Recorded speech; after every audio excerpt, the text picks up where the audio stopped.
देवेंद्र जी नमस्कार। आप नमस्कार। बताइए क्या करते हैं आप। बेसिकली मैं एक फार्मर हूँ, मैंगो प्रोड्यूसर हूँ। मैं आम प्रोड्यूस करता हूँ। और आम अभी ये प्रोजेक्ट की वजह से मैं आम पहले 14-15 दिन लगते थे, अभी ये प्रोजेक्ट की वजह से मैं 4-5 दिन में आम पका लेता हूँ। यानी ऑर्गेनिक वे हैं कि वो कार्बाइड का उपयोग करते हैं। नहीं नहीं, पूरी तरह से ऑर्गेनिक है, साइंटिफिकली प्रूवन है और कोई हानिकारक नहीं शरीर के लिए। आपकी पढ़ाई क्या हुई Devendra ji. Diploma in civil engineering.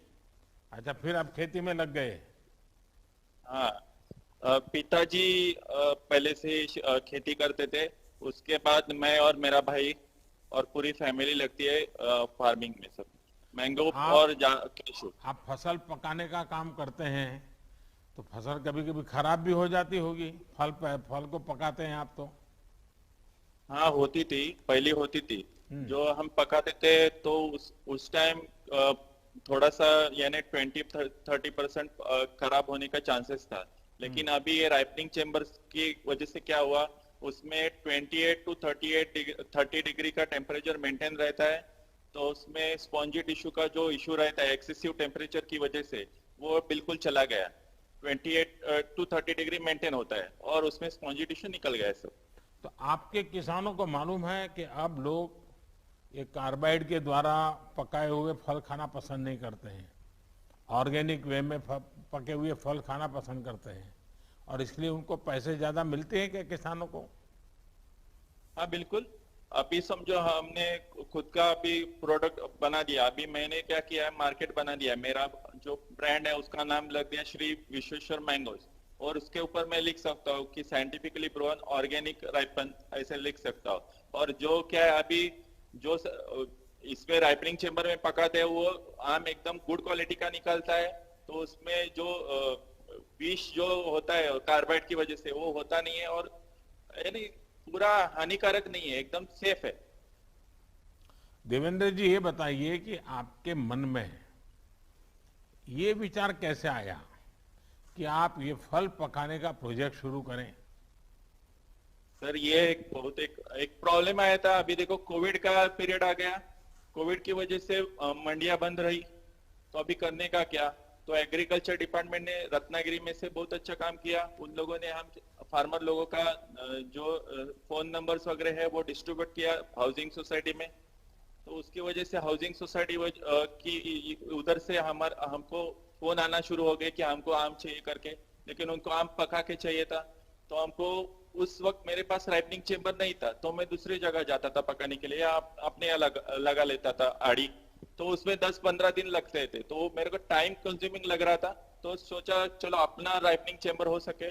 तो मैं खुद बैंक ऑफ इंडिया मारुति मंदिर को मिला। उन लोगों बोला कि मेरे को अभी ऐसा ऐसा करने का है राइपनिंग चेम्बर।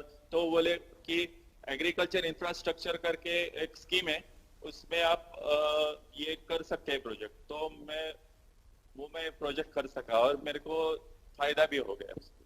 अच्छा, आपने कितना लोन लिया था। आपको ये लोन मिलने में कोई दिक्कत तो नहीं आई। किसी से कोई नहीं नहीं। बीच में बिचौलिया कटमनी मार तो नहीं गया ना। नहीं नहीं, बिल्कुल नहीं। 16 लाख का टोटल लोन था।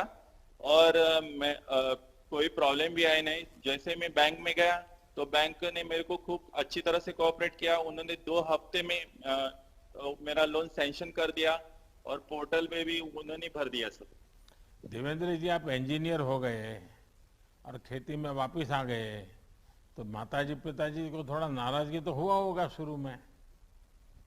पिताजी तो मेरे नहीं है। लेकिन हाँ। माताजी मेरे को पहले से बोलती है खेती करो खेती करो। तो वो भी उसकी माँ की भी मेरी बैकग्राउंड है, वो खेती की है। तो उन्होंने पहले से प्रमोट किया। पहले मेरे को ही जाने का था इंजीनियरिंग में, लेकिन मैं ही ऐसे खेती में ही तो जा। आपने अपनी माताजी की इच्छा पूरी कर दी। बराबर सर। देवेंद्र जी देखिए, ये आप एक उदाहरण है कि जब एक किसान खुद ही उद्यमी बनता है और जब पढ़ा लिखा नौजवान खेती में आता है तो कितना बड़ा बदलाव आ सकता है। आज आप अपने प्रोजेक्ट के जरिए ना सिर्फ अपने परिवार का बल्कि अपने साथी किसानों का भी एक प्रकार से भला भी कर रहे हैं और उनके अंदर कुछ करने की भावना भी जगा रहे हैं। बराबर। देवेंद्र जी, आपने बताया कि आपको लोन कितनी आसानी से मिल के गया। आज से 6-7 पहले तो गरीब किसानों को लोन मिलने में कितनी दिक्कत आती थी वो सब जानते हैं। हमारी कोशिश है कि हमारे किसानों को पैसों की, संसाधनों की किसी तरह की कमी ना हो। हम इसी प्रयास में लगे हैं। चलिए देवेंद्र जी, आपको बहुत शुभकामनाएं और आपका माता जी को भी बहुत प्रणाम, जिन्होंने आपको ये संस्कार भी दिए, शिक्षा भी दी और आपको खेती के काम में फिर से लगा दिया। आपकी माता जी को भी मेरा प्रणाम। सर जी, आप आम के सीजन में जरूर आ जाइए इधर अरे आम वाह, टेस्ट करने के लिए। देखिए रत्नागिरी का आप तो बड़ा फेमस रहता है भाई, लेकिन इस बार तो आप लोग बाढ़ के कारण भी बहुत परेशान हो गए। हाँ, बारिश ने भी बहुत आपको हैरान कर दिया, लेकिन आपके निमंत्रण के लिए बहुत धन्यवाद आपका। धन्यवाद। धन्यवाद। धन्यवाद जी।